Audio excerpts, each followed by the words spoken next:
Welcome to English with Sophia. Today's B1 English listening practice exploring college dorm life. Hello everyone, I'm Sophia, and today we will delve into a topic many find fascinating: college dormitories, commonly known as dorms. This is especially intriguing for those outside the US, where living in dorms during college is less common. What are dorms? Dorms are residential buildings located on university campuses designed to house students. You can think of them as apartment buildings specifically for those attending the university. Most students in dorms have roommates, sharing either a bedroom or common areas, and the size of these rooms can vary significantly. Who lives in dorms? Typically, it's the first and second year students who choose to live in dorms. One of the main reasons for this choice is the immediate sense of community it fosters.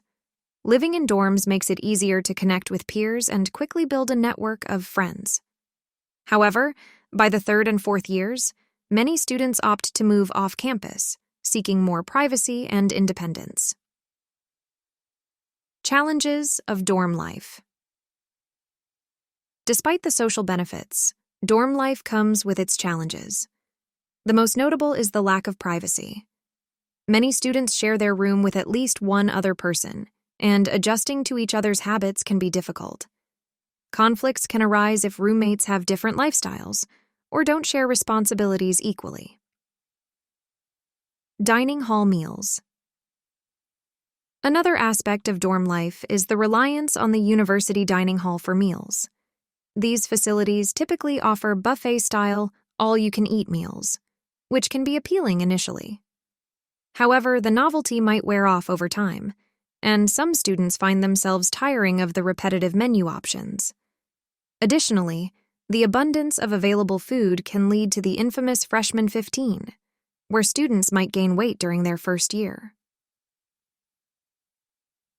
My experience. Personally, I spent my third and fourth college years in a dorm designed mainly for upperclassmen, which allowed me to have my own bedroom.